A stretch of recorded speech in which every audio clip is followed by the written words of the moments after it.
The world's going to keep making you look at your past, your past, your past. And we got to keep looking at the future. You look at your past, you're going to get depressed. And you're going to get stuck in your past. You look to your future and go, man, what is that moment going to be like? See, my actions, a lot of the things I do is because I'm thinking about my future.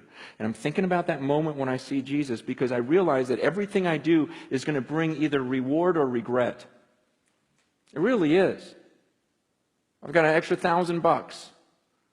Okay, on that day, that future, when I see Jesus, what is going to bring reward and what's going to bring regret?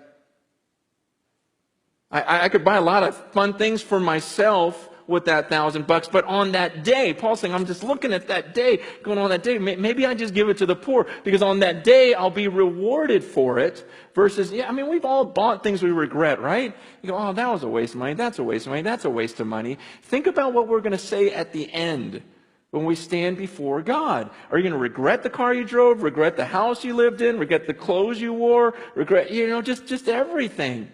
What are you going to regret? How about your time and how you spent it? Are you going to go, oh, I'm so glad I watched 7,000 movies?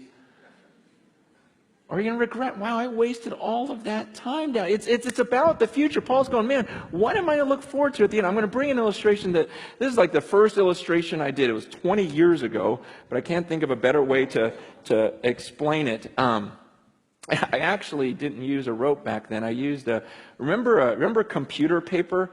When it was all stuck together and it had the holes on the side that you had to peel off. Remember that? I remember getting a roll, and some of you guys have no idea what I'm talking about, which is crazy to me. But because that was the best, and it never worked right because of the rolling things. But I remember being a youth pastor, and I put that computer paper all the way around the room, and but I'm going to use a rope now because I can't find that computer paper. Imagine this rope, okay? Pretend this rope just goes on forever, okay? Just imagination. Pretend it goes around the world a few times. It doesn't. It ends at the rock. But let's just imagine this thing goes on forever. Now imagine that this rope is a timeline of your existence. You just exist forever. You see this red part? This would represent your time on earth. You've got a few short years here on earth, and then you've got all of eternity somewhere else. This is your existence. And what blows me away is some of you, all you think about is this red part. It's all you think about. You're consumed with this. You go, oh man, I can't wait till here. I'm going to work hard. I'm going to save so I can really enjoy this part right here. And you're consumed with that. And you're thinking, oh man, am I going to get to travel? Am I going to eat well? Am I going to do this during this part? And I'm like, are you kidding me? What about this?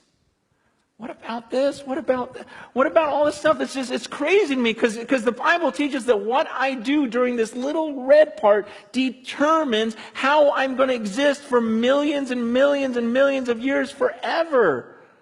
And so why would I spend this little red part trying to make myself as comfortable as possible, enjoying myself as much as I can?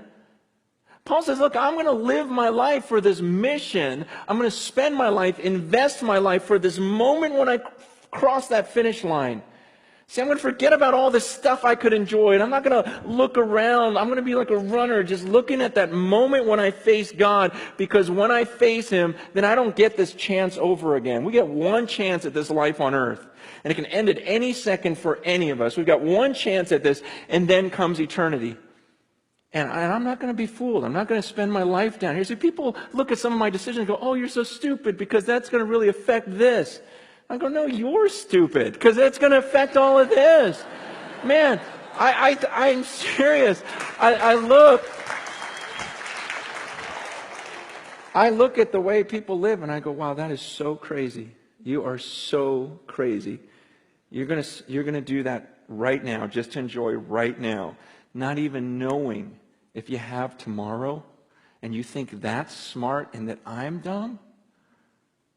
It doesn't make any sense. Paul goes, I'm not going to look around at all this stuff. And it's tempting. It's tempting to all of us. That's what I'm saying. Down here, it's crazy because everyone lives that way.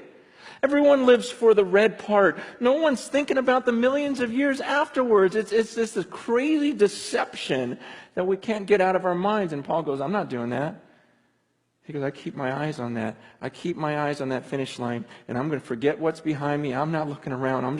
I'm straining. Because I'm straining forward. I'm like stretching forward for that mark. I'm going to pass this thing. I'm going to live this out. And I'm going to face him. I'm going to come before the judges, and he's going to hand me that trophy.